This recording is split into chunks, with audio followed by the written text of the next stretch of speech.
All right, this is Lunenburg Water District Commissioners Meeting, May 8th, 2024 at 4 PM. We are going to start with the Pledge of Allegiance. Allegiance to the flag of the United States of America and to the republic for which it stands, one nation, under God, indivisible, with liberty and justice for all. I'm just going to make sure the public can hear us, especially you, John. It's good, because I got a lot to say. Great. You have nothing to say, John. Okay, number one item on the agenda is minutes for both April 10th, 2024 meetings. We have two meetings on April 10th? Yes. Okay, So, and he's got those over there. While we're circulating those, we can, do I have to make a motion or something on that? Well, I mean, you gotta read we them gotta first. read them. You were there, right? Yeah, so I know. There's two sets there. Joke. Nice weather we're having today. Oh, yeah, beautiful.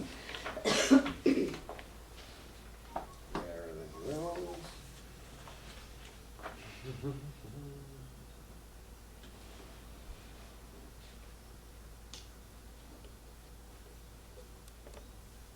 Okay, I wrote that down. We have another 7 minutes, yeah. Okay. So what do we have, a 5? and a 6:30? I think that was the informational one. Yep. Yep. Wow. Mhm.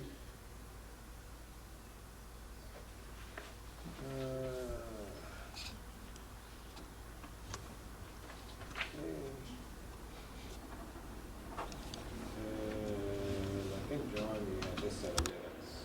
That was the informational meeting that we had. I think he signed it. Did you sign that one, John? Nope. On the back? That was the informational Nope. meeting after our meeting. No, so I know. We can move on while we're getting this done. Discussion regarding financing for Mass Ave water main replacement project. I had that on the agenda in hopes that I would hear from our financial advisor from Unibank, and I haven't yet, so we can Pass over that? kind of pass over it for now when we get a little more information, and then I'll bring it back to you guys. Okay. We have a discussion regarding the Town of Lunenburg's warrant article 25. I will kind of come out and say I jumped the gun a little bit on this, but to my dismay, I couldn't figure out why the planning board voted to pass over an article that had been in print for, when did we get it, over a year ago? It was on last town meeting. I think it was on the last. and they Maybe it was postponed going till to, So I- and then yeah. they postponed it. So then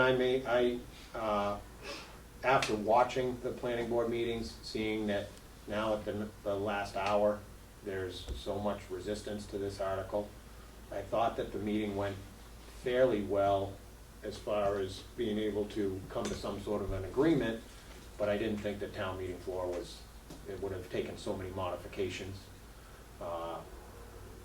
that it would have been hard to pass at town meeting, even though that I think that the people at the meeting understood it. There are a couple concerns I have with it. I did speak with a member of the planning board and told him to make sure to contact the water district, because from what I understood, we reviewed it, we had no issue with anything. Being as much resistance that showed up, I would have thought somebody would have contacted us because it affects us. So I made it clear that we want to be involved if there's that many significant changes to it. All in all, I thought that it was a little redundant, but the changes that most people wanted to put back in, I was in favor of. I mean, it really didn't change anything for us to put zone 1 back in as it's described in the old article. But I think we'll review that more at a future date, and then hopefully at some point can get it passed so that the community can get the well-needed financial income it needs. So it's kind of on the same note. I sent an email to the chair and the assistant secretary. I'm not sure where her actual title is. From what I hear, she's no longer there either, I'm not even sure. Anyway, same thing as, pretty much as you said, we'd like to work together and, come up with this, and, the vice chairman was actually in here today, and I said, you really, this really put a big impact on the town's financial revenue and tax revenue, and I said, we need to get this thing to pass. And, and the whole thing was on Adam Bernie. I mean, if Adam was still around, I think it would have passed in a second. And the zone one thing, I think it's just because people don't know. Yeah. They need to be educated. They're running and going out of control on something that has nothing to do with them. Yeah. No, Well, or it doesn't change, from what I got out of that meeting, if you get a chance, you can watch the meeting. The planning coordinator, the interim planning coordinator, basically stated that basically anything that's happening in zone one now is probably gonna be, is gonna be allowed to happen. But you know what, to satisfy, some of the people that are concerned about the zone one and actually putting the wording in about recreational use and boating and fishing and swimming, it's redundant, but, I have no problem with it, so. Yeah, they're talking about the lake area. Yes. We don't own or control it. And Correct. we have letters, they have letters from DEP that says we don't need to own and control it. Correct. We do own and control the land area. Correct. So that, it doesn't matter if the zone one says you can build an industrial treatment plant there, we can stop that, because we own and Correct. control it. We have Right. full 100% control of that land. Correct, but the bylaws sometimes, they can be more restrictive in some cases than mass general law. So, I had a couple concerns about some of the stuff that, the wording that wanted to go in, but overall, I thought that had that meeting happened earlier, it probably they would have had a good solid article to pass at town meeting, so hopefully the next time we can. Hopefully, but I No. talked to the But- developer Yeah. today regarding that, and I think the boat was sale, they Lost it. I lost that, so I mean, it was a huge impact to the town tax revenue, so. That's not really our concern. No, No, it's no, really and that, honestly, and that's where I wanted to apologize to the board. The position that I brought forward from the district, that we had no problem with the article as it was presented, was true. But then I believe I let some of my personal feelings get involved as far as the fact that the town needs the revenue and so forth, and it was probably, I might have stepped outside of a water district boundary there, and I apologize to the board and the district for that. We appreciate your passion. Thank you. But, yeah, I mean, something like this that does involve the district, to not be notified when there's such significant changes being brought, we just have to try to be on it as much as we can, because, zone 1, 2, and 3 are there for the protections of our water supply, and to hear about it at the last minute, to not have anybody come into our meetings and voice concerns over this article so that we could be a part of it, and to have nobody communicate with this board so that we could be a part of Sure. it. We may have to try to be a little more proactive. They are aware that we want to be involved, so Maybe wait and see. hopefully Yeah, we see how it goes. So that's all I have, unless anybody has any more on Article 25 that was at town meeting. Would you like a motion to approve the minutes? Sure. I'll make a motion to approve the minutes of April 10th. Okay, So, you seconded that, John? Okay. All those in favor? yes. Say Aye. aye. It's easy when there's three of us. Can you imagine if we had like a 5? Oof. Let's see. We have a discussion regarding response letter received by Hickory Hills Landowners, Inc., legal counsel dated on April 26th. So this came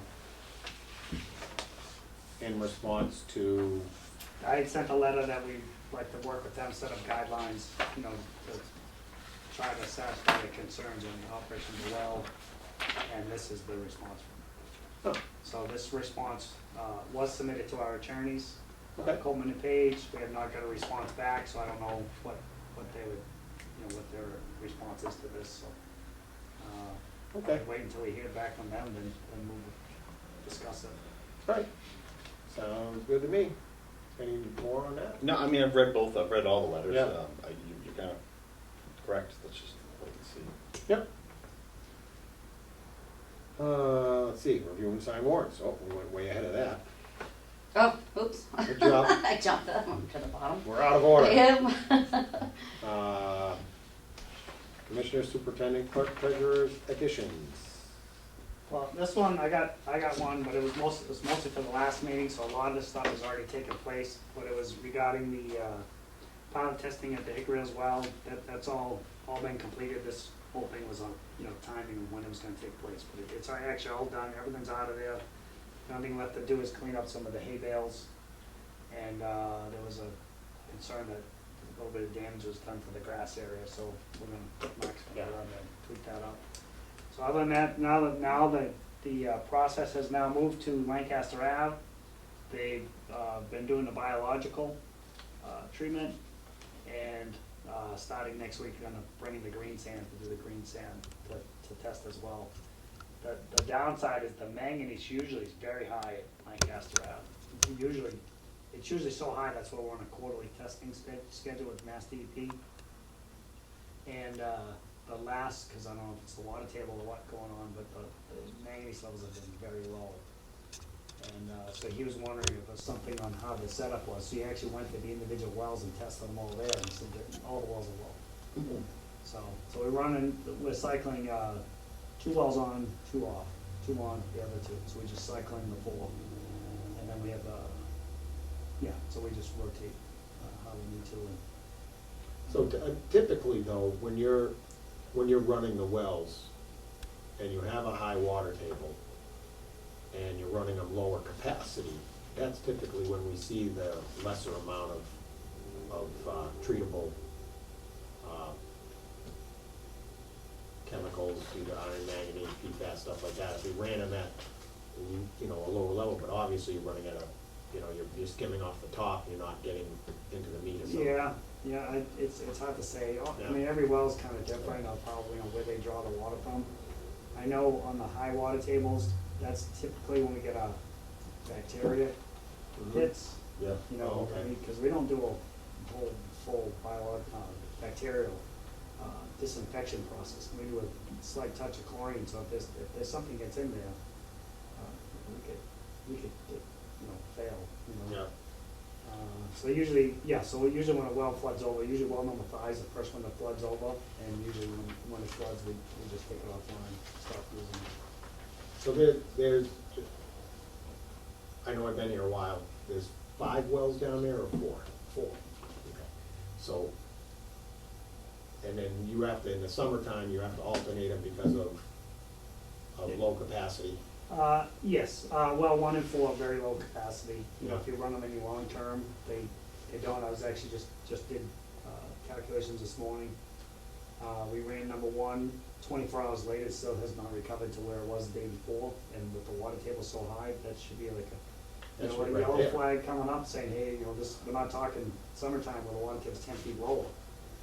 So well number 4, the water level was at, I think it was around 5 feet this morning. So there's not a whole lot of water, like I just said, the water table's high, so anyway, so yes, we run wells 5 and 2 together, and then we run 1 and 4 together. And that's how you get, like, at least a somewhat equal capacity out of Yes, there? so it lets them recharge. I could talk, the only well that's down there that you can run pretty continuous is well number 5. That has 4 wells on the back, and that one can run pretty 24 hours a day. Yeah. That one can pump water. That downside of that one, that's the highest level of PFAS, the highest in highest in the manganese side.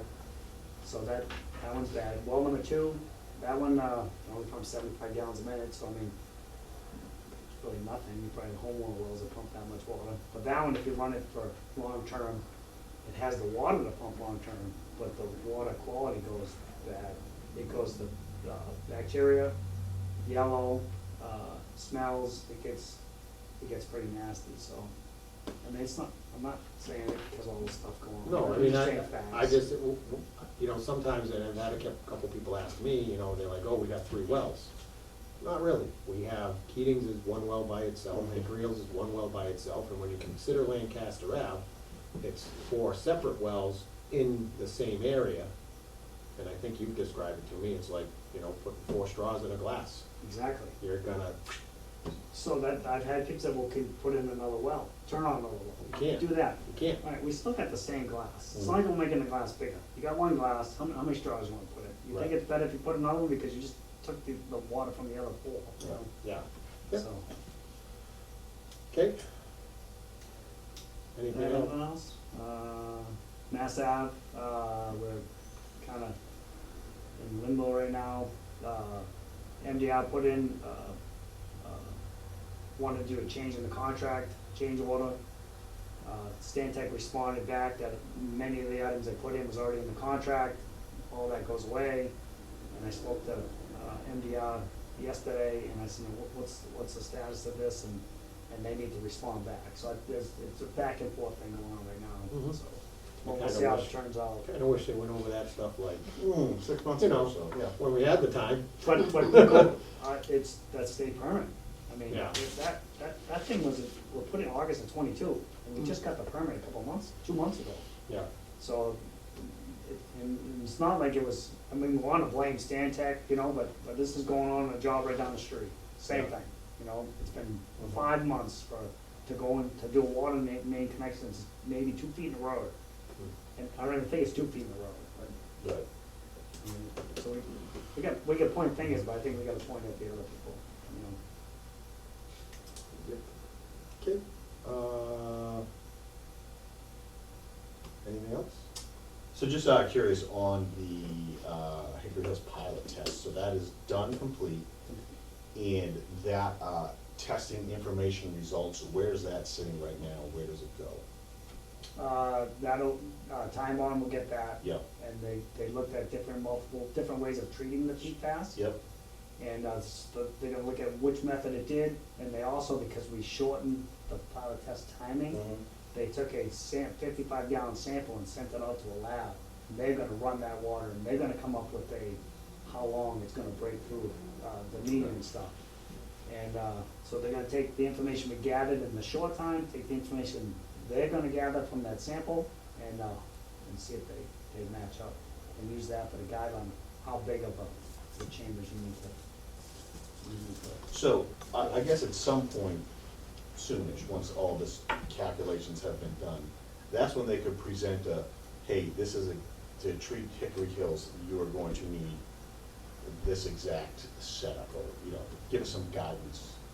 Yes, that's when you'll get into the more details. What? Then they're gonna know the size of the chambers. Correct, that's when we might be able to So start then you're gonna figuring out say some real the numbers to cost, this. yes, yeah, Okay. well, how much is it gonna cost? Well, how big is the chambers? Is it this big or this big? or this Understood, big? right, You know, yeah. So there's unknowns, so, but on the side of the treatment, you gotta think about it. So let's say we pump 1 million gallons a day, every day. So, and we have a treatment plant, your maintenance cost is the same. If you pump it out of this one, or the 15 other ones, or wherever you get it, and you're pumping 1 million gallons a day, and it's going through the same treatment plant, your cost is the same.